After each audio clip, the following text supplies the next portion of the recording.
know where the treats at. Is this the passing of the torch, right? Is this what this signifies? It comes down to that front office and what they feel is most important. The champ is here. We touched down from a higher plane. Why you landed here? We always look forward to that week because it was always intense. You know that we ain't coming back. We about to. The man, the myth, the legend, Dante Hall. My favorite player growing up was Dante Hall. I love you guys in the show, but Dante was my guy. Get to dashing because you done on the warfare.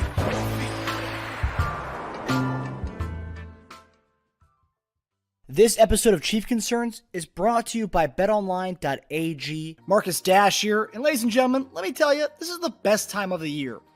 Our Chiefs may not be playing right now, but you got NHL playoffs, NBA playoffs, even though my Sixers are unfortunately out, but still a lot of stuff to be bet on. BetOnline is your number one source for all your summer sports this season, from MLB, golf, NBA, and NHL playoffs. All the latest stats, news, and scores are available to follow your favorite teams. Get the latest odds, lines, including the latest team matchups, player props, and odds on just about every sport out there. Head to the website today or use your mobile device to get in on the action. Remember, bet online where the game starts. Hey everybody, welcome to another episode of Chief Concerns. I'm Marcus Dash here with legendary Chiefs tight end Jason Dunn. And tonight, I'm in Los Angeles with the guy, my brother Teja Dash. Oh. Yeah, the two Dash brothers are together tonight. Dash and Dash. Wow, man. I thought something was wrong with my screen for a minute there. I'm just like, hold on, wait a minute. Something's not. Actually, rely on JD. He just photoshopped me in. Oh, Pretty cool, right? Technology is crazy. It is. Yeah, teleported and talking. That's Yeah, I'm good with the editing, but not that good. Yeah, not good. real time. But good, JD, man. That's together, man. Yeah, it's gonna be with this guy. It's gonna be with this guy. Usually, when we're doing our shows during the season, he's usually in a different room than me. We just do it in separate areas. Yeah. But since it's schedule release week, we thought we'd be together for this one. Oh, awesome. Okay, all right. And I see a lot of love there. I do. When you have brothers, a big brother like that, man, you just can't help but love them, right? They taught you a whole lot in your life. Might have picked on you a little bit, but you always looked up to them, right? And so I can see that radiating off of you. Marcus, just the love that you have for Teja. Teja, the same thing. I can see you right now just giving him a hit, a noogie right now. Yeah. Bro, huh? Should I? No, you already told me not to. If my hair is how I want it to be, don't mess with it. Oh, yeah. Yeah, he's got good hair right now. But we see the chat's pretty lively right now. We got some familiar faces. Johnny C, John Clifford, I'm the Browns on. Gary Holland, of course. Chief First 65. Toss Power Trap is on. About time. We got a packed house tonight, boys. It's good. There we go. What's up, folks? How's it going? Everybody. Charles, Gary, Chief 65. I'm the Brown. John Clifford. Chad the Bird. Word. What's going on, Neff? Word. Who else we got in here? You said packed house. We got them about time.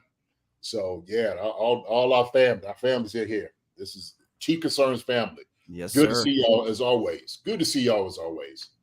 So everyone's ready to go after seeing the schedule come out finally. It's been slowly leaking since our show on Monday. It's been slowly leaking, but now it's all out there. Now we know what the path looks like to get to that three-peat, baby. We know what the path looks like. And tonight, in this episode tonight, we're going to do a full kind of look at, what we think is the most exciting matchup, where the schedule makers may have gone wrong with their schedule. And then obviously, it's some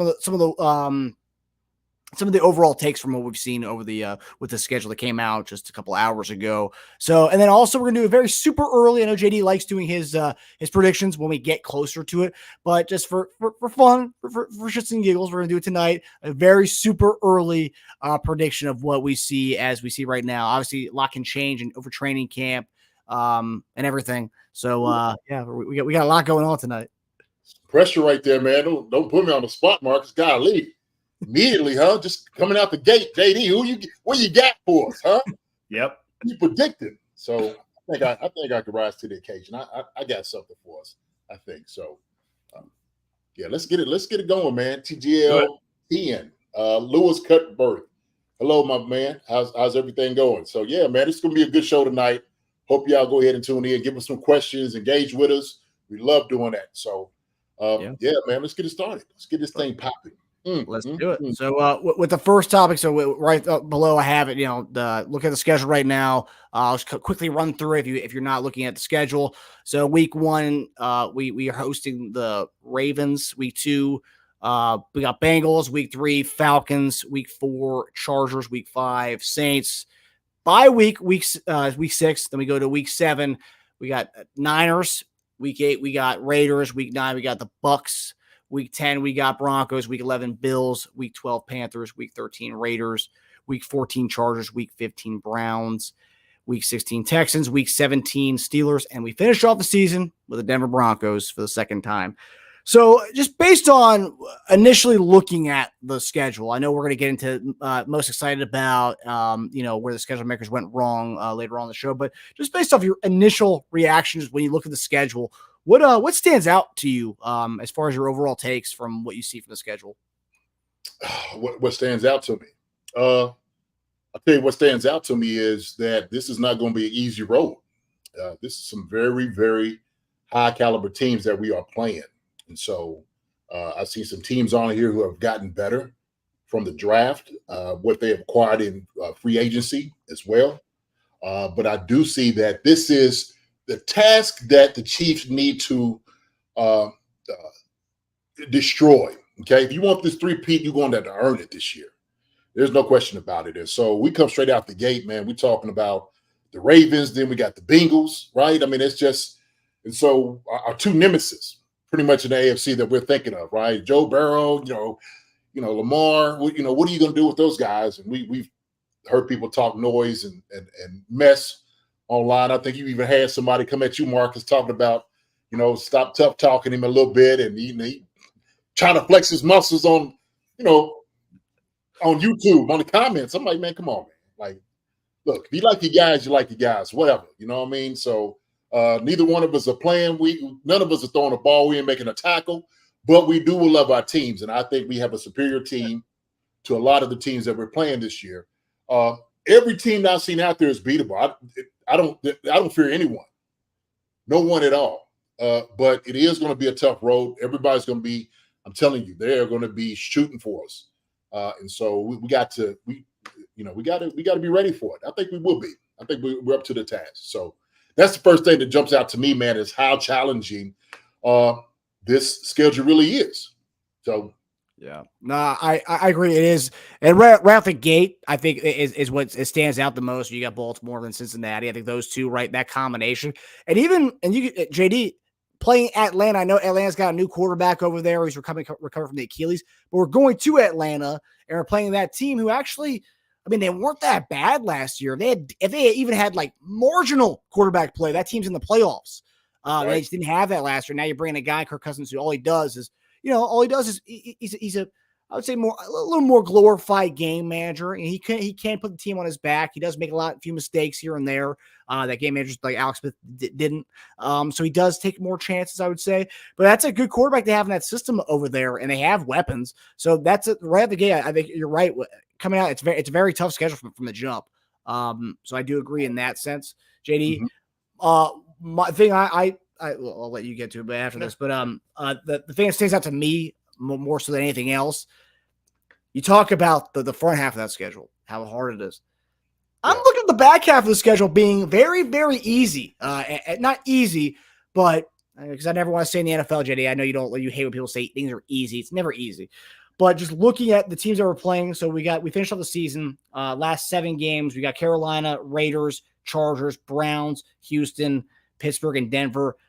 Of those 1, 2, 3, 4, 5, 6, 7 teams, 4 of the 7 teams didn't make the playoffs last year. So that's 4 of the 7 teams that were playing at the final stretch of the season after we go through the gauntlet of the first half of going against Buffalo, San Francisco, Baltimore, Cincinnati. Once that's out of the way, we were talking about majority of the teams didn't even make the playoffs last year. And obviously it's a new year, so we don't know what this team's going to be by that point. But just looking at it from right now, these are teams at Carolina. We don't know how Bryce Young is going to look this year. We don't know how Las Vegas is going to look, who's going to be their quarterback. No one knows. And then Chargers, that's a completely different staff. They cut pretty much everybody on that offense. So there's going to be a lot of retooling over there, and that could be at least a 1-year rebuild for what Harbaugh wants to build over there. So that's the thing that really stands out to me.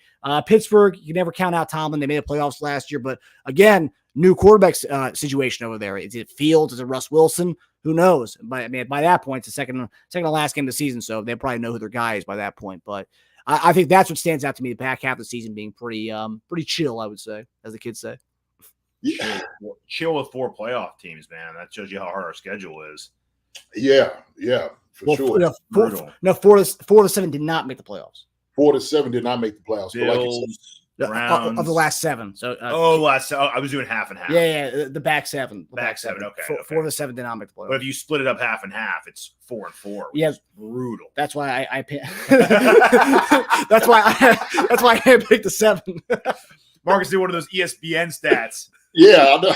So those bottom line ESPN stats. Out of the 3, they lost 2. And I mean, if you take the last 3 games and the back half of the third quarter, they are the best defense in the league. Right? Yeah. Listen, the back 7, not back half. The back 7. Still, though, I mean, it's a hard schedule. I mean, it's Mm-hmm. I think that's just obvious, right? So, Jay, what are your thoughts on the back 7 being, Well, that's I think we understand this is the NFL. Nothing is easy, and so what I do see of that the 7 teams that I'm looking at, you have very capable coaches, some really good coaches that do a good job of getting guys prepared, especially in the second half of the season. So those are the guys you really don't want to see, like a Mike Tomlin, right? And you have to see Sean Payton. So we're talking about, man, the Texans. I mean, we're talking about some heavy hitters there. Cleveland's got a really good team. We know they got a legit squad. And so these guys, and I mean, the Chargers, you got Harbaugh there now. And I think I sent out a tweet about Harbaugh. I was just sitting in the restaurant just watching the game, and I'm just like, look at Jim just go at it. He's going crazy on the sideline and throwing stuff, and just, his headset is coming off. I'm like, you know what? I'm going to love this guy to be back. So now he's back in our division. I love everything about it. He's, I know the Harbaughs. I know John. I know his dad better than I know Jim. I met Jim a few times. We actually had him come up and spoke at our Kentucky Pro Football Hall of Fame. His dad is like a legend coaching at Western Kentucky University. Great guy. They're a wonderful family. Just some really good-hearted people, people that you want in your corner when you're playing with them and whatnot. That's the type of people they are. So when I seen Jim, I'm like, Jim, we know he's successful with San Fran. I mean, he's taking them up there, right, with that crew that he had. We got Randy Moss played for San Fran. I'm like, there's Randy Moss, right? Still Moss folks out there. But then also we know what he brings from Michigan, and he's ready to come here. And look. We could talk about rebuilding in a year. He's trying to win right now. That's his style. Yeah. He comes from a family that we're attacking immediately. We're not trying to wait 1 or 2 years down the road. I came to take a team to the championship, beat the Chiefs, because we're in that division right now. And so when I'm looking at this schedule, the last 7, man, I mean, Vegas is going to be ready. Antonio Pierce, hey, man, I respect Antonio a lot. He's going to have those guys rocking. You've seen how they was playing for him last year. We lost to those guys. So this is not going to be easy task for us. I think just looking at the teams in itself, what we have as far as talent-wise, I think we have better talent in certain positions than they do, okay? And that's going to be the challenge, right? We're matching up with each other, Joe against Joe, man against man, and I'm looking at it. I just think that we went out. We got Spags, we got Andy, we got Patrick Mahomes, we got the MVP. We know who we have. We got these guys who are the elite of the elite in the NFL, right? Travis Kelce, Chris Jones on the other side.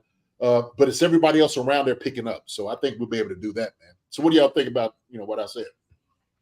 Yeah, I agree with you. I do think that's why I picked the last 7 to talk about it being the worst or whatever. Like, the easy backup comparatively to if you look at the first half of the season, because I mean it's night and day. I mean, the gauntlet we're going by. The second half, there's a lot of question marks there. Yes, they have good coaches, but there's still some question marks there, whether it be it who's their quarterback. Because the Raiders, Pierce is there. The team rallied around him. Is it going to be Minshew? Is it going to be O'Connell? Also, too, with the way we kind of let our guard down against them last year, and it kind of woke us up for the Super Bowl. I feel like every Raider game next year, we're going to be on high alert for those games because of how that Christmas Day game went last year. Cleveland. Watson, I mean, he's yet to play a full season with them yet. So, I mean, what's going to happen with that? And their defense was great last year, but I mean, there's so many question marks surrounding it. They're also saying there's potential that if Cleveland doesn't make the next step this year, they could go away from their head coach too. So there's going to be that kind of narrative also in there as well.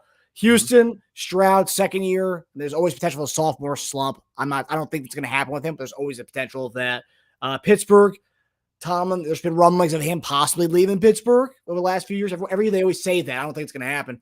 But with the Russ Wilson, Justin Fields thing, that's interesting. That whole mix there is interesting to me. And at Denver, we'll see how Bo Nix looks. I need to see what Bo Nix looks like to man that ship over there. And then a lot of changeover on the defense as well with that team. So I do hear what you're saying, especially with Harbaugh. There's a lot of good coaches on the end, but Carolina, they have a new head coach as well. Bryce Young didn't look good last year. So there's so many things on that end of the schedule where it's question marks there.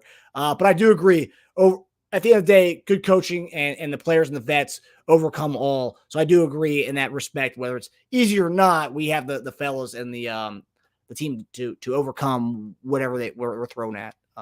And the best team arguably is the Texans, and we know how the NFL works. I mean, Stroud's a stud, but 1 year with defensive coordinators to break down his film, he might have some sophomore slumpy in him, Yeah. Uh-huh. It's not gonna be, it's weird to say it's not gonna be as easy as his rookie season, but it's not. You give a whole year of film on a guy. Yeah. I mean, yeah. So I look at it like this, okay? And I know sophomore slump is a thing. I actually was kind of affected by it. And I'm going to tell you how it happened. This is kind of what happens with your sophomore slump, is that you have relatively success your first year, right? And I'll speak for me. And you've kind of all right, I understand what the NFL is all about, okay? This is what I want to do. This is who I want to become. And so you bring a little bit of this arrogance with you. And so what happens is if you start to struggle because you're trying to press to be even better than what you were, that you become critical on some of the things that you do. Maybe question your decision making. And it's like, okay, maybe everything's not as crisp. Well, it's a different type of pressure that you have on you. And there's, now you kind of change your mindset into the realm of now I've arrived. Now I'm here, right? And so something happens. And I think Stroud is good that he has a coach who's played before, who understands having a balance to yourself helps out a lot. Not to mention everybody else he has around him too, as far as wide receivers. They can make him look good if he makes bad throws. That's the thing about it. Hey, look, just throw it up to us. We'll go get it, right? Nico Collins, hey, throw it. We'll make the catch. That's going to help out tremendously. Not to mention you got Joe Mixon, you got the what's the name behind you too, Damon Pierce. So he has guys that are around him that can help protect him a little bit from that sophomore slump. But in just kind of going through, I think just kind of looking at the schedule, Carolina is the one I think you could kind of okay, these guys are going to take a while to get there, right? Everybody else, Las Vegas Raiders, they're going to be licking their chops. Every chance they get to hit and prove that they're better than us, they're going to try to do. And they're going to do, I'm telling you, they're going to be gnawing, biting at your ankles, knees. I mean, they're going to get in people's faces. That's Antonio Pierce. They're going to embody who he is in every single snap and play, right? That's what he was telling them during Christmas Day. That he was telling them this. I want y'all to play like me. When y'all go out there, we are not giving them anything. We're not letting them take a break. We're in their face all the time. We're bringing pressure. We're hitting them. I don't care if you go by them, you don't touch them. You touch them anyway. That's his mentality. And so imagine having that from day one, from the jump. They're starting straight in training camp, what they're going to be doing, okay? So they come in with a whole type of vigor in this whole madness, what they're going to be doing, especially for the game. Same thing with the Broncos. Look, Bo Nix, I've heard reports that he's slanging the ball out there. That's what I heard. I heard he's been doing a hell of a job. I'm like, dang, God. I mean, they talking about how great his arm strength is like that. He's the real deal. So we've seen his success in college. We know he's a good quarterback. He's with probably one of the better coaches in the league as far as quarterback wise. If not, I would even say he's probably right up there with Andy as far as getting guys developed. Sean Payton, I know Sean. He was a quarterback coach when I was up here in Philly. So he's been doing this thing for a long time. He knows his stuff. And so this is going to be a challenging schedule, man. I'm telling you. And look, every single week we got to go in and bloody people's noses.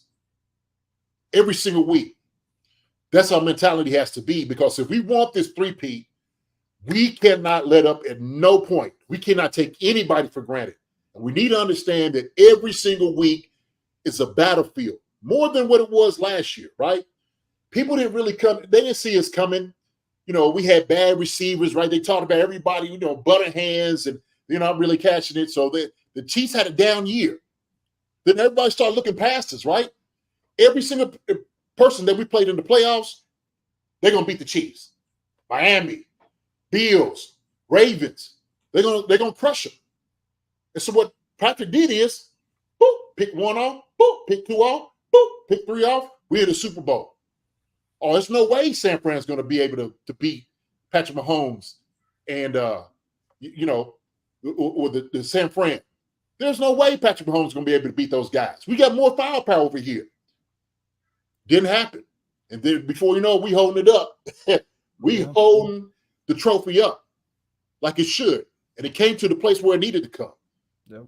This year, completely different, man. And I hope the guys don't feel the pressure. This is the thing. I mean, this is a three-peat.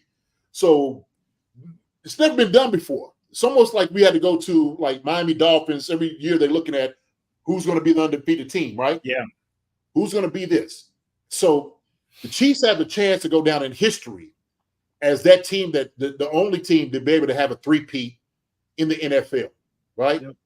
Since its inception. So I just, man, this is going to be a good one. I'm excited, as y'all can tell, man. I could talk about this all day. How much bigger can our target get, Yes, exactly. Right. It's pretty massive already. It is. It is. Not to mention, man, all the mess around us, right? All this stuff is going on around us. And they're going to, look, players are going to talk smack on the field. Oh, what do we? Okay, Rashid Rice, what is he doing? Is he out there driving fast? Is he? They're going to be saying everything. Yeah. So we just came by into it, man. It's got to be an unbelievable level of focus and preparation when you're playing these teams, man. Because, like I said, man, it's not easy. I like to say, hey, the Chiefs are going to go undefeated, but I'm looking at this. There's going to be some teams, man. Shoot, we know San Fran. Come on. I'm looking at this thing, man. I had to say that we probably have the hardest schedule, if not one of the hardest schedules. I don't even know. I haven't seen everybody else's. You know how everybody does where the schedule lies and difficulty. I don't even know where we start, where we at. But I know the way I'm looking at it right now, this ain't an easy schedule by no means. Yeah, I'm curious to see what where they have as a strength of schedule going into this season. Teja, so what are your takeaways from You know what? Yeah. Well, first, let me say that I love that I'm a Chiefs fan. Okay. I'm thankful to be a Chiefs fan. But I hate that my team is being used as bait to buy every single streaming service known to man. Here's your Christmas gift. Open it up. It's the Chiefs game. Oh, wait, you have to get Netflix for that. I also feel like we're the top performer at the office, who everyone just thinks is like this machine that just will not stop. So the owners of the company just throw everything on our plate because they know we'll just deliver every time. So, of course, the clients love us. We have a really important Netflix account. Who are we going to put on it? Well, Chiefs, they're asking for you by name. So the account's going to go to you guys. Oh, okay. A team has to play on 6 different networks. I think it's the Chiefs because you guys always come through. We need 3 games in 10 days. Who can we trust? Let's give it to the Chiefs. They always come through for us. Yeah. We need a team to play 6 out of 7 days of the week. Who do we do? Who go to for that? Well, let's just go for the Chiefs. So I think it's a lot of and I get it, right? We have a lot of different demographics rooting for us now. We have a lot of new fans that we brought into the NFL. Mm-hmm. It's a lot of responsibility, and it's just a lot to shoulder. And it's awesome. I love being that team that everybody loves and loves to hate. Yeah. That's true. Yeah. But at the same time, man, sometimes I just want to go back to the days of tuning in and watching my team at 1 p.m. You know what I mean? Like what happened to that? You look at this, it's like it's our schedule is like the clock. We play it every single hour, like on the clock, and it's just it's cool.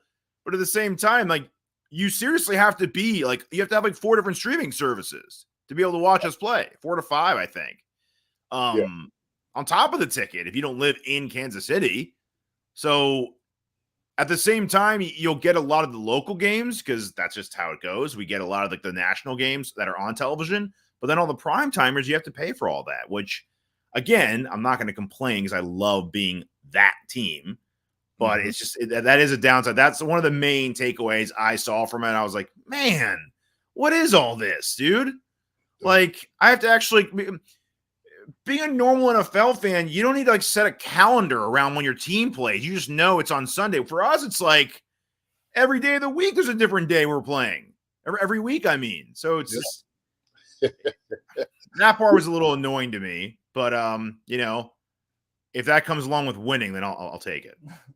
Look, man, we're victims of our own success. We understand this, right? And the NFL has learned and understood, like you said, you're absolutely right. We brought in more fan base, probably more haters now. More people are hating on the Chiefs. So they know how to monetize and prioritize. You know, let's profit off these guys, okay? Let's put the big bad, the Grim Reaper out there, okay? Let's put Travis Kelce that everybody hates because he drinks beer at graduations and he's dating the biggest pop star in the history of you know, entertainment, right? Yeah. And let's hate him because of his politics and his things on fire. So he's the antithesis of everything that sometimes, you know, people call whatever holy, if you will, right? I don't know. Whatever the reason people hate on the Chiefs, you know, and I get it.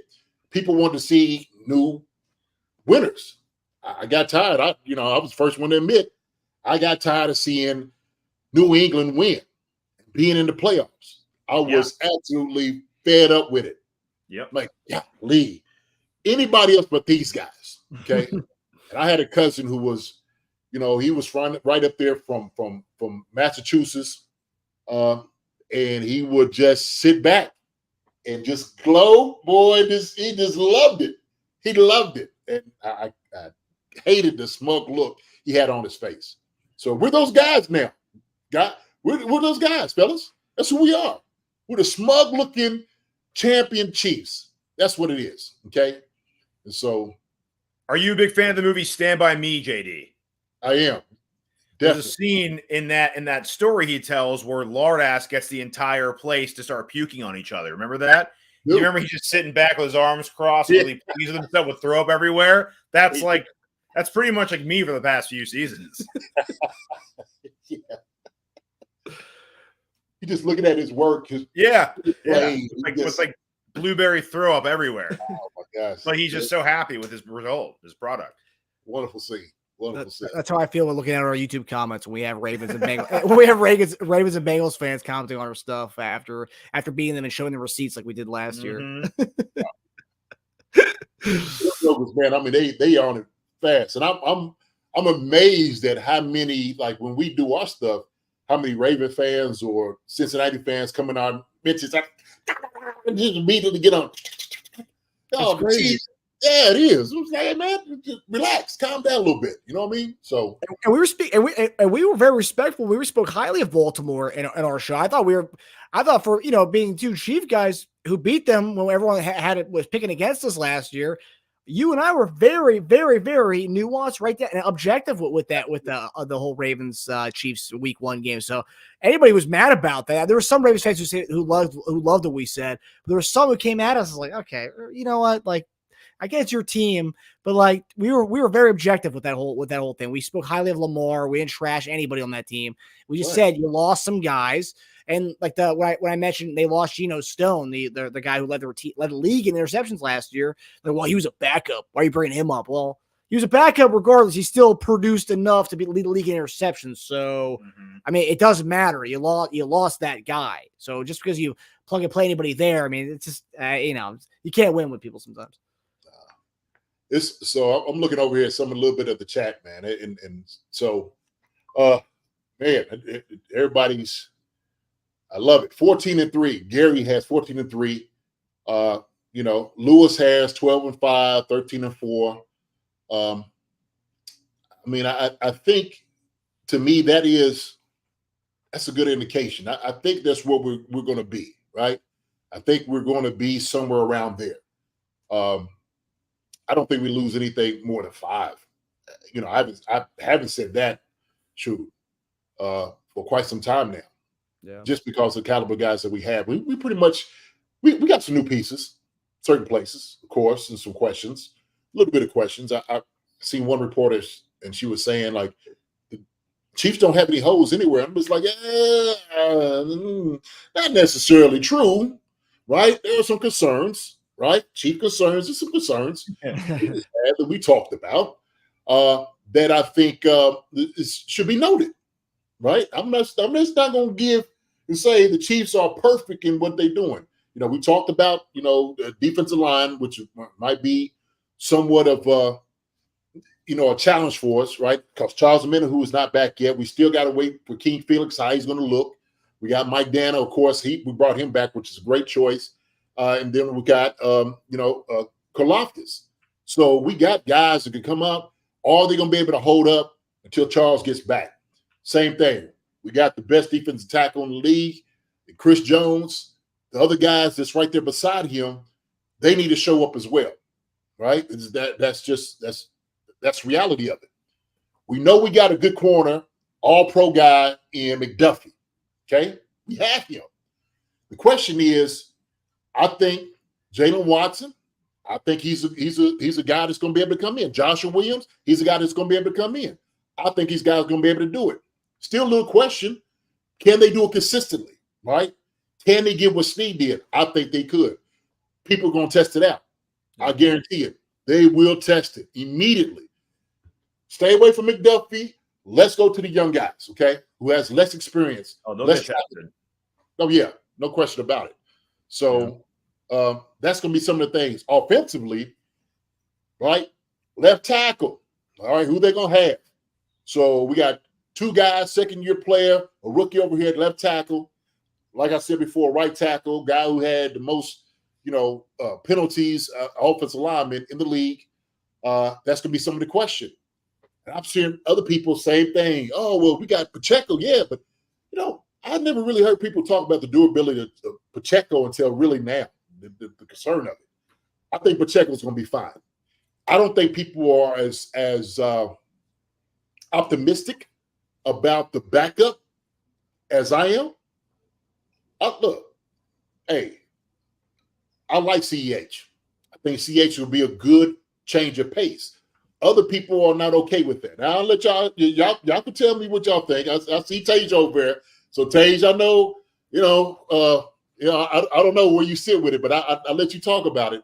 But other than that, I think we, running back, we'll get another guy, of course. I think our line is kind of straight. So go ahead, man. What you think? Oh, I told you the other day you were saying Imani Bailey reminds you of Priest Holmes, and he thought you got a good laugh at a little. Well, I mean, remind me of. Come on,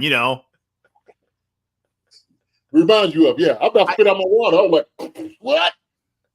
Priest Holmes? I mean, his strengths, when you read his scouting report, they are a lot of Priest Holmes' strengths. Okay. Like, Priest didn't have Priest had a good burst. Yes. And good at getting away, but he wasn't like a long stride sprinter. Like he didn't have the Jamal Charles long speed. But he can get away, he can accelerate past people and get away from people. Oh yeah, outrun them. Yeah, there's hardly too many people I've ever seen. I don't even think. Shoot, Priest got out. I didn't really see a whole lot of people run him down.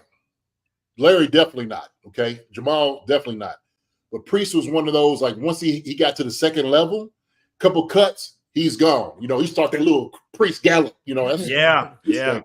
So They're around the same size. They both have great vision, and they're both hard as hell to bring down. okay. Like Priest is a little grease pig, they used to call him. Little grease pig. Oh yeah, he's silky, man. He make people miss. You couldn't grab him. That jersey was so tight. The joke was must have made it that way. That's kind of what it looks like right here to me. With the Bulls now. So hey. But the thing we're talking about CEH before we move on to the next topic. I think that hopefully we talked about this. And I don't know if they will at this point, fifth year in. Hopefully they actually utilize him to his strengths now that McKinnon doesn't look like he's going to be back on the team. And it looks like we could actually use him more out of a passing kind of back out of the backfield with McKinnon not being there now. Hopefully they kind of go back and kind of utilize those strengths, because what he was amazing at in college was being able to catch the ball out of the backfield as well, as well as running out of the backfield. But his one of his strong suits was being able to catch. They provided LSU offense a little bit of something outside that wasn't the receivers they had there, Chase or Jefferson. Mm-hmm. He provides a little bit more to that offense, and that was catch the ball in the backfield. And hopefully they can utilize that. Hopefully Andy can finally whip up some Brian Westbrook stuff. But what are your thoughts on CH now in year 5? I mean, I'm not enamored with CEH. I'm not gonna lie. I think he can fill a role. And I think the lack of our running back additions speak to how much faith and how much love we have in Pacheco. Really, I don't want him to wear down. I don't want it to become a durability issue. So we might have to use CEH a good amount, right? Or maybe one of the other guys step up in training camp and look great. So yeah, I mean, I want him to be effective all season. So yeah, as in Pacheco. So CEH maybe has to get a little more of those pass catching downs. I hope so. And maybe he revamped his career a little bit last year, right? He didn't have a whole lot of wear and tear on him. He got a little bit more confidence back. He was able to make some good moves, had some good games for us. Stepped up, jumped over that one guy. I'm like, okay, this is what I like to see. And that's confidence. And so maybe he turns into the guy that you want to rely on. You want him to be. Absolutely, yeah. So I want everybody to be wrong about him. I think I'm right about CH. I like his game. I think if you do add that element on to like throwing the ball to him out the backfield, Marcus, he becomes absolutely dangerous. That is vital. They said that Carson's still got. Okay, now I've been looking at this. I know we talked about him on Monday. He could be a guy that he could do either one, right? He could be the fullback, he could be running back. He's got some talent that he could tote the rock if he need to. He could be that guy because he plays special teams. He's one of those guys that will give you something. Okay, he's not just your typical fullback. He actually has skill set. He can make guys miss. He can get you some yards, some tough yards. So he's a tough kid, and I like that. I like it because he is physical, and he can catch the ball out the backfield. So he's a good mix. I got to give some attention to my guy because he's been saying it. Green Man, I am a rugby fan. Lou RZ, LRZ, Lewis Reese Zammit, LRZ. Where are we gonna put him? Now he could be the other guy. He could be somebody to get the ball to. Marcus, where you turn here? I don't want to rain on Green Man's parade here if he hasn't watched our shows in the last few weeks. Green Man, I know he's a badass at rugby. I'm not taking anything away from that, from LRZ. I hope he's a badass. I'm just like, I want to see it in pads. I want to see him do it in training camp. I want to see him do it in preseason before I can say, hey, he's going to be a badass for us. Because, and the thing I love about it, a rugby guy, he can tackle. He can do a lot of things that special teamers do. And I don't think a lot of people think that, he's going to come in and be this Dante Hall type of guy. It's like, no, I am not expecting that. I'm expecting him to maybe contribute. Well, I mean, Dante Hall, but people think he's going to be this amazing return man. And I'm like, for people saying that, calm down a little bit, Yeah, I just want to see him do it when it's not just a jugs machine kicking the ball to him. I want to see actual punter kicking the ball into it in real time. Heck, I want to see it in training camp. I just want to see it happen then when there's actually some stuff live action. Live action. I want to see that. I don't want to see it on air or just catching jugs punts. So yeah, I want to see him tackle, return, do all the things in preseason. Then we can talk about him potentially being a difference maker offensively and special teams before we can even talk about that. That's all. So Green Man, I hope you're right. I hope you're right, dude. We're not going to ask him to kick. We got guys for that. So we're not going to ask him unless it's a fake. We do a fake maybe, and you could set it up. I could use it, something like that, right? Like put him in. Oh, fake run. Let him kick it if it's not something too hard. So who said Gary Hollis said Larry Johnson had one good year? What? Gary, come on, man. One good year? Come on, Gary. Ooh, that's wrong. Yeah. LJ gets a bad rap because he tweets stuff that people don't agree with and just think it's kind of like a little wacky sometimes. But at the end of the day, you can't take away what he was, and he was a phenomenal running back. I mean, he was amazing. And yeah, he didn't have one good year. And his first year, he wasn't even the starting guy until like week 8. Yeah. I mean, he wasn't even starting back to like week 7, week 8 when he was finally getting the full load his first year. Where he showed flashes in the league. So like, LJ was a different animal. He was a beast. LJ. So I'm gonna give you his stats. One good year. So he came in for a few of the games where he had 581 yards. The very next year, 1,750 yards. The next year, 1,789 yards. LJ was at a time before all this started happening, like some of the things off the field and whatnot. LJ was on pace to become the all-time leading rusher in Chiefs history. Yep. And he was going to like absolutely decimate everything. And from some sources is they didn't want that to happen because they didn't want him to be the face of the Chiefs as all-time leading rusher when you have issues and problems. I'm just going to say that. Okay, interesting. That's what I heard. I'm just, I don't know how true that is. I think that it's like, wow, you want this guy, but to me, LJ was an absolute beast. Absolute beast. Absolute beast. John Clifford, I believe the quote was, "Take the diapers off." Yes. Right? Yes. That's what Ramil said. Yep. Yeah. Time to grow up. We're meeting you. Time to grow up. Take the diapers off. You want to be a kid out here? Yeah, baby, take off the diaper. So Larry took offense to that. And as soon as he got in, that joker ran hard. We seen what we got at Penn State, man. So yeah. So no Larry Johnson slander on this show. We all love LJ on this show. He was amazing in Kansas City. Anything he did outside of his career, we're not talking about that. We're talking about what he did on the football field in the lines, and he's a badass. Strictly on the football. Football. Yeah. All right, so we're gonna get back to the schedule here. So this is an interesting one. A lot of, as we talked about, a lot of tough matchups this year in the season. A lot of pay-per-view type matchups. I mean, some of them are pay-per-view if you talk about looking at Netflix games. But looking at the matchups, JD, Tej, which matchup are you most excited for? I have a really good one, which I don't think either one of you chose, but I'm going to let you guys go first, and I'll. Matchup I'm excited for is actually the Houston Texans game. Ooh, okay. Yes. Talk about it.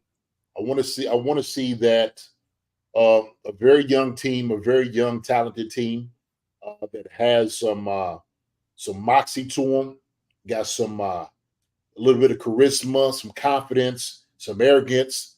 They're good, and I think because of DeMarco, what he's been able to do with the team, he's getting these guys prepared.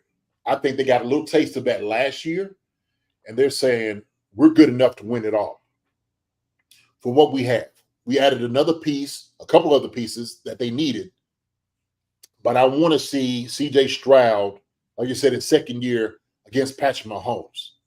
Obviously not playing, but I'm just saying Stroud and Mahomes, how they're going to be on the same field together. So, and also too, man, this is a later game, so they should all be right in the rhythm where they should be. They should be in the rhythm of what. Hey, man, like this is the season. Like everybody should be crisp now. It's not like the very first of the season. Everybody know what they're doing. Game plans. We're crisp. We're going at you. We've seen everything you've been able to do. We're talking about this is week 16. So this is going on into the playoffs. Playoff seeding game. Yes, it is. Yes, it is. So that is that's the game I want to see, man. I wanted, I talked to you about I couldn't think of a better matchup than Baltimore for the first game. I thought Houston would have been probably my second choice. I would have loved this being like that opener. It was better than Detroit was last year. I think Houston was, excuse me. So that's what about y'all? What's your There you go. Yeah. Okay. So I'm gonna go Ravens, and this is why. So I think they're the biggest threat in the AFC still. Yeah. I think they had a pretty good offseason. They didn't get a lot weaker. I know they lost a couple guys, but Ravens have always been a plug-and-play team. I'm not that worried about their losses. I like the matchup because I think if we beat them again, I think we might see a stigma start to form and develop that maybe in Lamar's head, he just can't beat Patrick. And if you get that into a guy's head enough times, if we face him again in the playoffs, going into it, I just can't beat this guy. I'd love to have that in his head. Now, if we lose, there's two positives for that. One, the revenge factor in the playoffs if we face them again.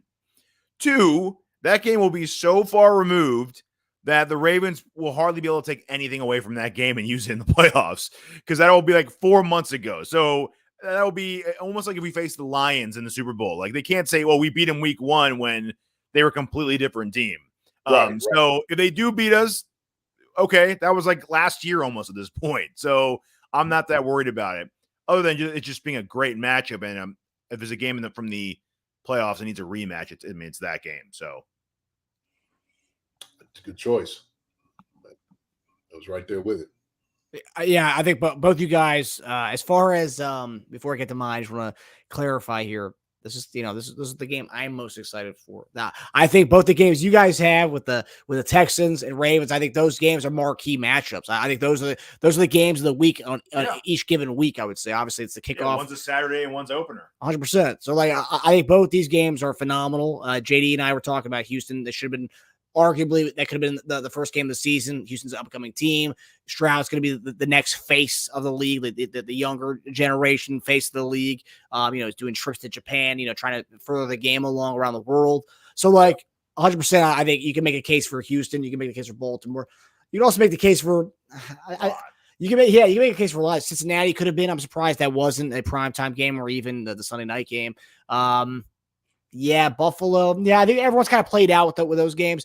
But for some reason, even though that Mahomes and Lamar have played with each other so many times already, I feel like it's not like they don't really brand that game enough. So I think it's a good point here because we talked about this on Monday. I don't think they brand that game enough as the next Brady and Manning.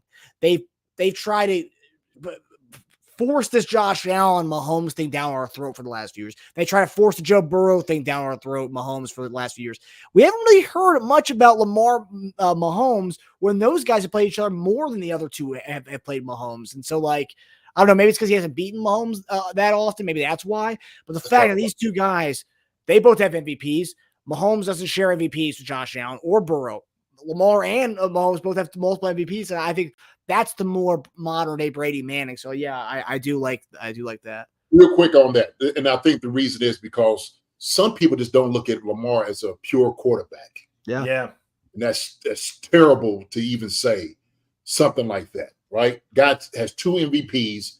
You don't even look at him like a true pocket passer or quarterback, right? So that's all I want to say about that. It's ridiculous. It doesn't make any sense at all. he might not even be the best running back on his team anymore.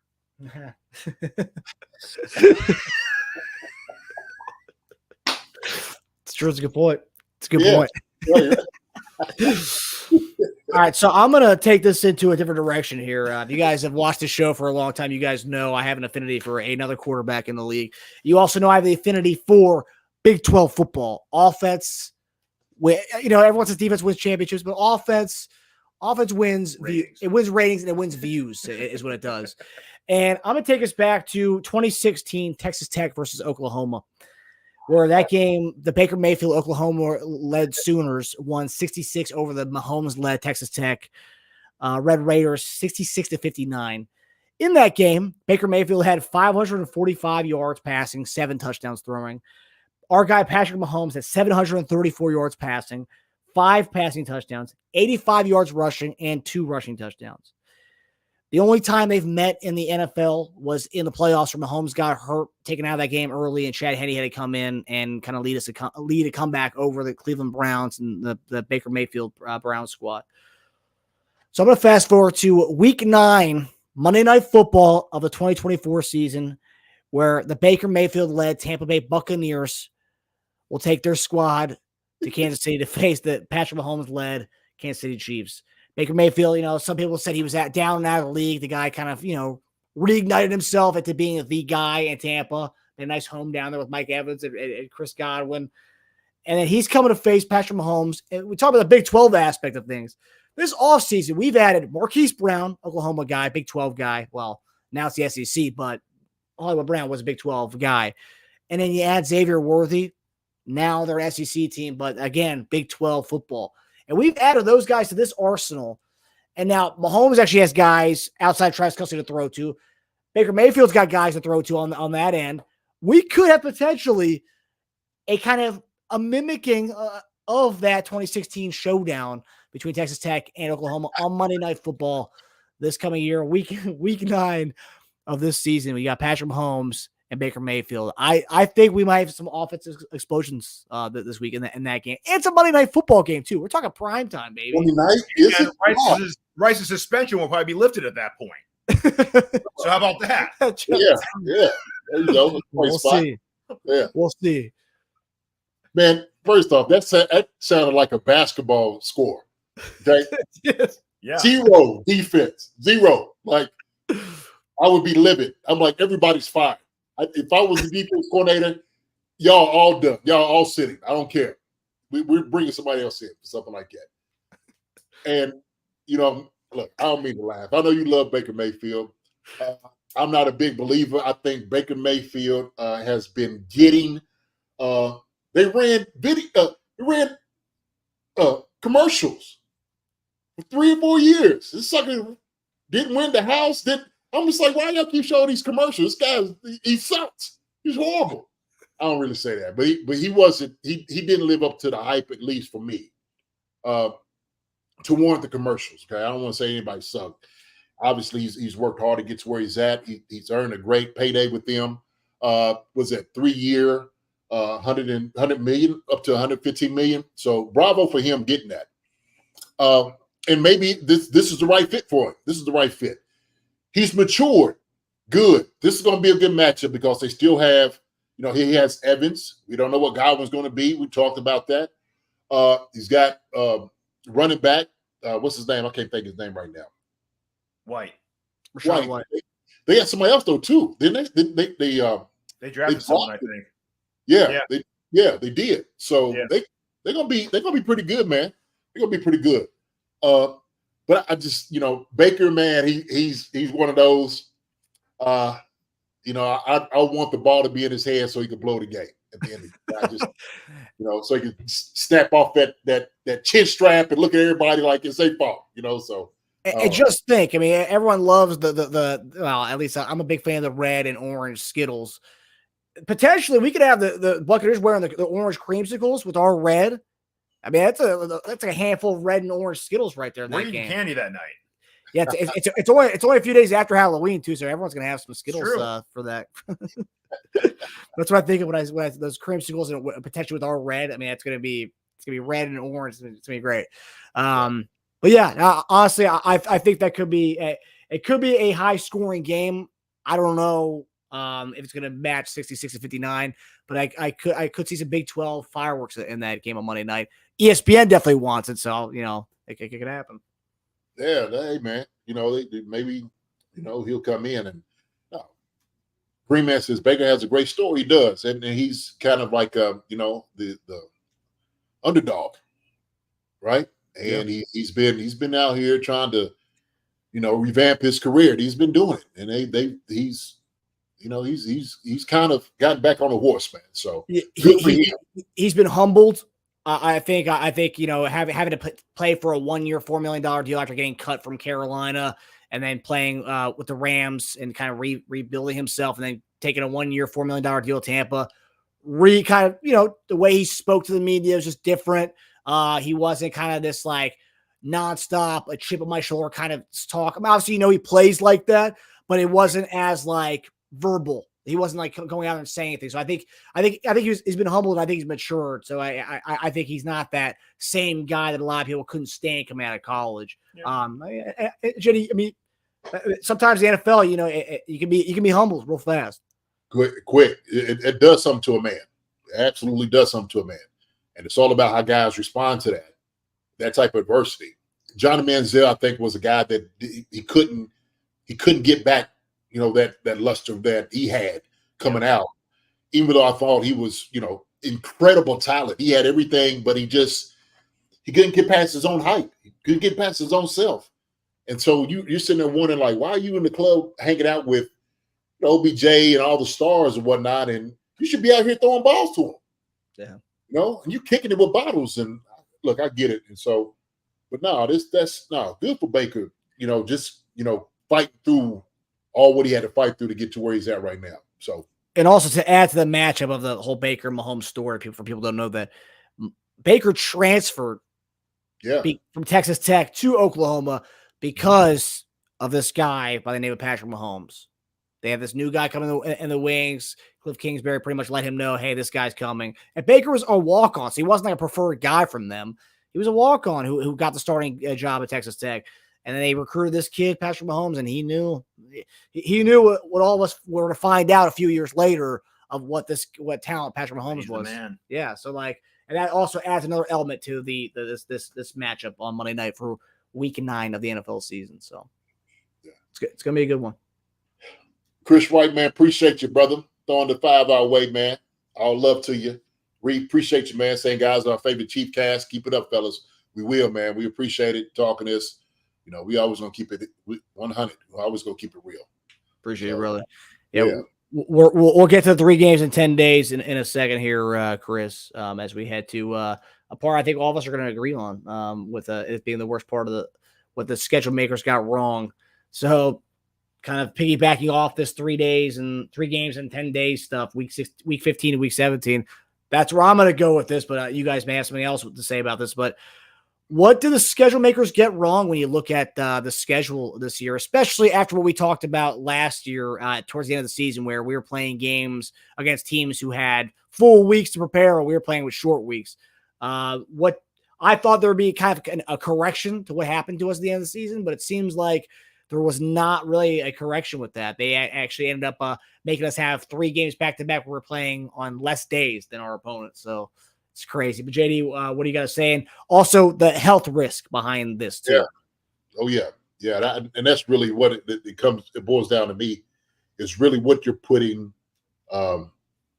this team in jeopardy for.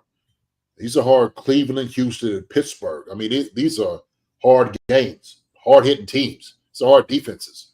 And so, guys are going to be sore. Trying to recover and recuperate in that amount of time, man, is going to be tough to do. But like Teja said, if anybody can do it, the Chiefs will. Okay, the Chiefs going to learn how, they can do it. I think Andy will do a good job as far as trying to manage the guys that he need to. Cleveland, I mean, man, this is the end of the season too. That's what I don't like about it. It's just when you need guys to be healthy going into the playoffs and whatnot. I mean, it's vital. You don't want to, you don't want to give up to something like that. And you got 2, 3, 4 AFC games. Oh man. Yep. I don't know. I don't know how they got to this. Really, I don't know how they validated, justified, say, well, the Chiefs, this looks fine. This is okay. There's nothing wrong with this. Somebody should have protested and say, hey, man, listen, this is not fair. Like, y'all could have chose somebody else. I get, us being victims to our own, success and whatnot, but y'all got to take care of us too, right? There has to be somebody that's going to be able to stand up on the table for us and saying, like, look, man, trying to load these guys with all of this physicality in these amount of days shouldn't happen, especially a team that's world champs. And so I don't like this at all. I don't like it at all. My thing is, the only way you can manage something like this, obviously you got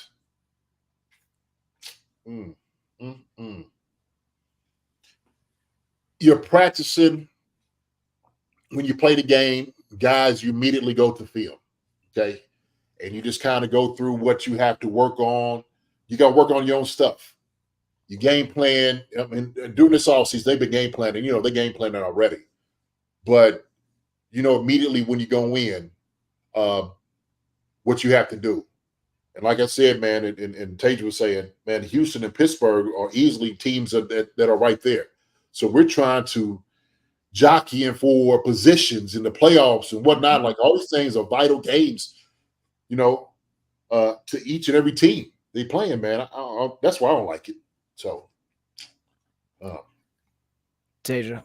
Well, especially after last year where I believe we had the most disadvantageous schedule and still won, you think we should be rewarded with, like, pulling it back. It seems like the NFL was like, oh, yeah, show off? Well, let's take it. Let's turn it up 5 notches then. Let's see how you do with 3 games in 10 days then. yeah. And the next year we'll have like 3 games in like 7 days. So I don't know where that stops. It's like it's almost like we need to go to like an NBA like load management for a back-to-back. Right. Like that's how bad. It's like a back-to-back is what it is. It's like 3 games in like 5 days in the NBA. No doubt.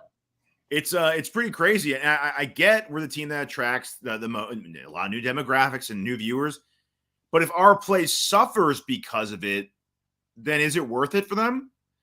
If our play is suffering to the point where we're not putting out a good product, and you're, Netflix spending $150 million per game or whatever the ridiculous number is, like, are you going to be pissed off? Like, well, what good's the Chiefs if they're like, lunch meat by the time they get to us? Like, well, I want a fresh team. I don't want this. I want a team that's ready and prepared for this game. Mm-hmm. So they're paying for the best of the Chiefs, not the possible worst of the Chiefs. Absolutely. You don't want these guys limping in at any point where somebody's banged up or a little bit, right? And you're just kind of taking advantage of it because the schedule in itself puts you in that, the fate of it. That's, and I just, man, because now we're at the end of the season. I'm going to tell you how we approach it. Dick Vermeil's a little bit different. Oh, man. But we would, to start sitting guys back, okay? You've had a long season. Start taking some of the plays off for guys to start getting in. This be for the younger guys to kind of get, their all their practice time in. But these guys, I mean, they're in the ice tub. They're in their backs are hurting. They're taking medicine. Like, your sleep is not the same anymore. And this is where, like, the bumps and the bruises. So I'm thinking about a 35-year-old Travis Kelce, okay? Hopefully Chris Jones stays healthy the entire time. Yeah. Right? I mean, we're talking about a guy who's got double team more than anybody else in the league, and this is what we got to go up against. So we seen how tired he was, in the playoffs when, hey, we need one more from you, right? Chris is like, gosh, okay. Charles will be back by that time. But you're relying on the younger guys to kind of come in, and hopefully they've been able to grow, get some depth to them where they can take some reps, because it is load management. Yeah. I mean, that's what it has to be. We might see that in the NFL finally, which is crazy. Yeah. I mean, I don't know what other approach you have to. I mean, shoot, I'm not going.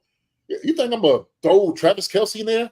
and have him play every snap and every down in these Now 3 with games? now with the playoffs around the corner. Oh, never. Unless we need those games because we, lost some games we shouldn't have lost. Then Right. we're just, all right, guys, sorry, man. Hey, and maybe they're telling their team that early on the season. Hey, guys, when we play 3 games in like 8 days later on in the season, I want to be able to rest you a little bit. So win these damn games now so we can have those games to take off a little bit later on in the season. Right. Sorry. Charles Driver said it right there. Injuries at that time of the year is murder. We got screw with injuries killing us in the Super Bowl. I don't want to remember that. That's true. Man. And it's bullshit because how is Kelsey going to make some of Taylor Swift's concerts? Yeah. He's got no time off here. Yeah, how's he gonna get on the private jet, the PJs flying out? This is crap. Yeah. I mean, the fact they're playing on every day of the week next year besides Tuesday is kind of wild. Yeah. I mean, and also too, like we played on our Christmas Day last year, and now we're playing on a also too. I'm thinking about the Chief Concerns our episode schedules next year. It's gonna be all over the place, guys. Our post game shows Wednesday, Friday, Thursday, all over the place. Putting those calendars to work. But like, I think it's interesting how like it's kind of what you in your opener where you talked about like the NFL is trying to find ways to put us on TV and make these things exclusive to. If you want, we're being pimped out. Yeah. That's what it is. We're being pimped out. Mm-hmm. That's give me it's like a world tour. Right. Give me one more performance. I just need one more dance. Like, geez. Okay. I'm surprised they also didn't throw us in other countries while we're at it. Yeah, could you imagine? Maybe that was it. Maybe we're like, all right, you got. We're gonna screw you in scheduling, or we put you international. You pick. What do you want? What would you rather have? Man, there'd be no way. There'd be no way I'd go for it. I'm like, I don't care what we need to do, but we got to switch that up. Yep. DeMonte Green Bean says, now, JD, if they run the slate on the schedule, what can anyone else say about this team? Seems as if the throne is afoot. I can't say anything. We're talking about a juggernaut of a schedule. Probably the toughest that you'll see to get to the 3-peat. You'll have to give this team, Patrick Mahomes, those guys, you had to give them their flowers. You had to sit there and say, man, this is the team, a dynasty of the ages. They're right up there with all the best of. First off, they're going to do something that nobody else has been able to do. So they're going to go on history for one.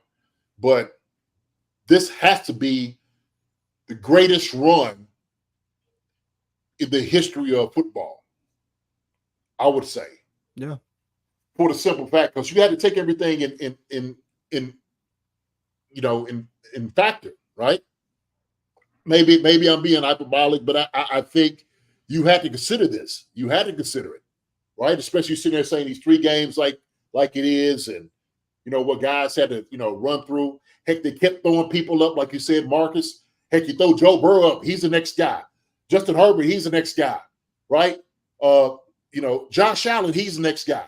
Where's Aaron Rodgers at? He's in it. I mean, everybody is supposed to beat the Chiefs, and it never happened. Just never happens. So, I'll say that. So, I do think with the load management stuff you guys are talking about, and DeMonte Green's, they can load manage early. I do think if this is the case, especially going towards the end of the season, if we are winning games, even if we're like beating teams by 3 possessions with like a quarter left, I could see them starting to spell guys a little bit more and kind of like rest guys. We're up 3 touchdowns, about 10 minutes left in the game. I could see them like Andy spelling our guys. When it gets to that point, with 3 scores, it may not seem like enough, but like 3 scores, we're about to play this 3 games in 10-day window. Like, all right, let's get it out. Or we come out on fire first half, take care of business, where it's like, we put it out of reach, and then you start spelling guys from the halftime on out. I mean, I think we will see that maybe a more of an emphasis on the first half of taking care of business from the gate, not playing these 4-quarter comeback, but kind of things with Pat, like we tend to do, where we try to keep it close in the first half, and in the second half we take it up a notch. I think we're gonna have to ignite it in some way. if you do, I think you have to pick and choose the games that you do it in, right? I don't know if you could do it early because I still don't think that will change the outcome toward later on, because it's not really about just the load management early. I'm thinking it's just about the type of physical demands that you have to do later anyway, right? So it's like, hey, well, shoot, we're fine early, and we take them out. You still got to go through this juggernaut at the end of the game, at the end of the season. You still got to get beat up toward the end. And so, like you said, if we're wherever we are as far as wins and losses, and it's vital that now all of a sudden, like, we got to play. Yeah. Do you spend a Travis Kelce at the end just to get into the playoffs? Now he's spent. Like, shoot, now you done crushed the guy. You know what I mean? Just to get in. So I don't know, man. I just I get that part. I get, maybe doing it because we have a capable guy when Carson Wentz. Okay. All right. We got capable tight ends. We have depth. We got depth. We have depth all over the field. We do. So that is without a doubt a possibility. But like you said, man, we gotta shoot. It's got to be 3 touchdowns or better. And fourth quarter, you got to have a commanding lead. So I think it has to be emphasis this year of getting on teams early, because too many times the last few years it's like we like playing these close games, so we have to pick it up at the end. It's like, nah, now with the schedule that they're giving us at the end of the season, guys, we need to get on teams right out the gate. Don't play around with anybody. Get on right out the gate. Amenahu and Rice will be nice and rested and fresh. Yeah, that's true. Yeah, get them back in rhythm where they need to be. So there is a way. There is a way. So all right. So we're gonna head to our final topic here. So it's our as we mentioned in the beginning, we usually do our Chief Concerns real predictions after training camp, about a week before the start of the season. So this is the initial look. So this is us pretty much looking at the schedule and being like, okay, this is what our record is as of right now. We can change it. JD can change it. Teja can change it, and I can change it before the season begins. But this is our super early look, initial look at the schedule and our early prediction. So JD, what's your super early prediction for the Chiefs? I see us with this 13-4. Okay. I see 13-4. We're the 4. Yeah, that's me that. Well, I thought you had the 4 games in mind. Well, I do, but I didn't really.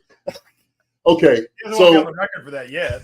No, I don't. Yeah, I know. Yeah, Jeez. Neither do I. Marcus, at least you're 4. Who we gonna lose to? Well, I'm curious because I have scoring 15-2. My 2 or Houston and Atlanta are my 2. Okay. So you have a letdown game. Yeah. Okay. I was going to ask what we thought our letdown games were going to be, but there you go. So my 4 is San Fran. Okay. I have write it down, Marcus. Make sure you take notes of this one. Let's get JD's let's get it on record.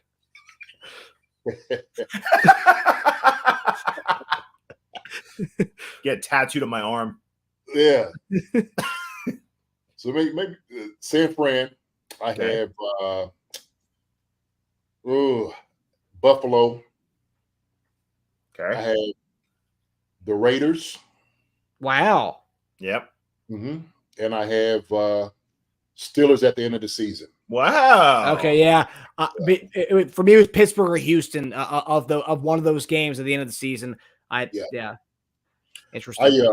I think we get Steelers, whatever. We don't really need the momentum going into it. That might be the load management. Like, shoot, these guys win. Whatever. We know. We're setting ourselves up where we need to be. But we can easily be 14-3. I can see 14-3. So I do believe, because I know the Raiders are always going to play us hard. It's always going to be a hard game. That it's always going to come down to the wire. They just not going to allow us to get out of it. San Fran, I do believe, kind of early. They're going to be running all the stuff. They're going to run everything they could possibly run, especially keep everybody in. That will be their revenge game for them. Oh, we beat the Chiefs now. Okay, that don't really count, but whatever. Take it, yeah. Take it, yeah. Okay. So, but that's what I have. Yeah, so I'll just quickly. So I was going 15-2, 2 games. I was losing Atlanta and Houston. Atlanta just being because we're going through Baltimore to start the season. Then we're going to Cincinnati. So we have those 2 games, or they're both home games, but we're playing those 2 games. And it's kind of like not a letdown. It's a letdown game. Losing to Atlanta would be a letdown. I'd be very pissed off about it. But it's like kind of like a coming off that, all right, 2 playoff type battle teams, and then Atlanta away on Monday night. A game that they're going to be up for because it's going to be their barometer test. Like, oh, are we actually a legit team with Cousins now? We've been saying all we needed was a quarterback. We have Cousins now. Can we actually contend with the best of the best at home Monday night in Atlanta? I think that could be a game that I could see us losing just based on Baltimore, Cincinnati, and then coming back down and playing a team inferior to us. And then my other game was close between Houston or Pittsburgh. I went with Houston. Just 4 days ahead, we're playing Pittsburgh on Christmas Day. I feel like we're going to put a lot of emphasis on Christmas Day this year because we lost on Christmas Day last year. I feel like Andy's going to be like, hey, like, guys, Christmas is coming up, but we're not going to do what we did last year on Christmas. We're going to win that game on Christmas. And I feel like we're going to have more of not a look ahead to Pittsburgh, more so a look ahead to that holiday game that we lost last year. And they're going to want to kind of redeem themselves by winning this Christmas this year. And in doing so, we're going to lose to the up and coming Houston Texans on that Week 16 game. So that was my rationale behind that. So what are your, I was split between 2 different records. I'm going to go 12-5. Oh, wow. I think we split the opening games, either a loss to Ravens or a loss to Bengals. That's 1. Wait. You got. Well, I think the exact one. Yeah, we both did. We both were on record. You had me do it. Yeah, exactly. Well, you didn't give me any either's. I mean, you gave me a couple of either's. I would have been okay with it. All right, I'm gonna say we lose to the Ravens, beat the Bengals. Okay.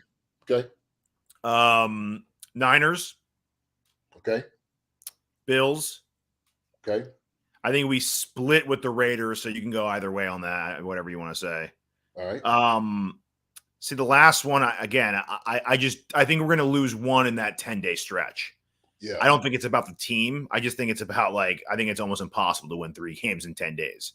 Right. I don't know who it's going to be. I can give you a team. I mean, it's the easiest to say. See, it's probably not going to be the most obvious one. I'll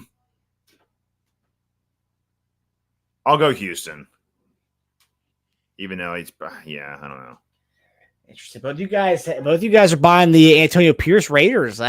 Both you guys are on that. I just think we split with one of our division teams. It's not that crazy. Yeah. It wouldn't. Yeah, I don't. The Chargers, like you said, I think they still got to rebuild a lot around them. They'll compete with us, but they're just not ready.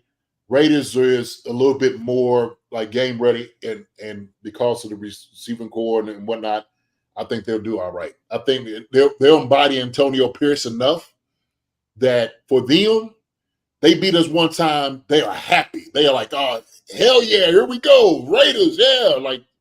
So that's you it. should have gone 14-3 because if we're 15-2, we're probably running away with it, and we'll probably sit everyone against Denver and lose that game. I'm buying Carson Wentz. Dude. You saw Carson Wentz. I'm buying Carson Wentz. Carson Wentz went and beat San Francisco last year when they were playing for that game at the end of the season. Carson Wentz, man, I don't know. Yeah, let's ask JD. Sitting half our squad, our B squad against Sean Payton's Denver last game of the season. Carson Wentz, man of the ship. He can do it for 1. Yeah. See, look at JD. He's do for 1. Look, Carson is a very capable quarterback. It's not just Carson, though. It's our mostly backups across the board. Sure. No, I get it. I think some of those guys, like the young guys, you make them play. Wide receivers, look, you'll be fine. Like you could come in. Travis Kelce rest, maybe Chris Jones. Something, like the guys that need to rest will rest. Okay. Maybe load management on Pacheco as well. Hey, We don't need for you to come in and tote the rock. CH or the other guy, sure. But I think if our defense just plays solid, they'll do all right. We'll have to see Bo Nix what he looks like the first time against us. Yeah.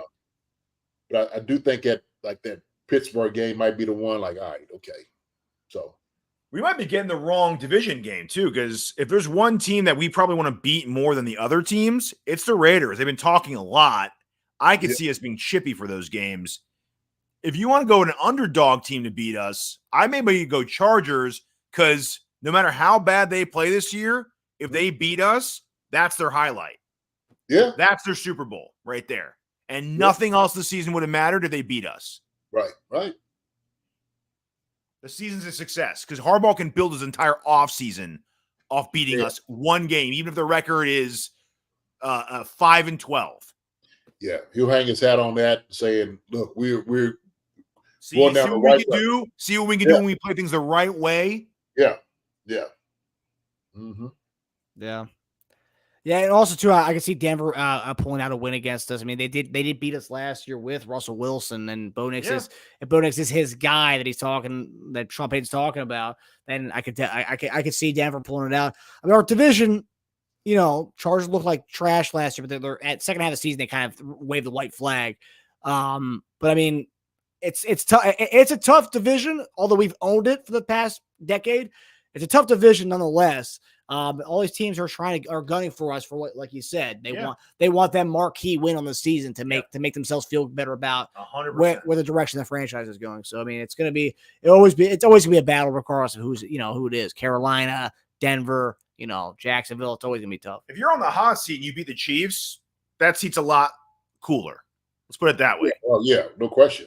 Let's not forget the whole Antonio Pierce can actually be our head coach. Started, I think, with us.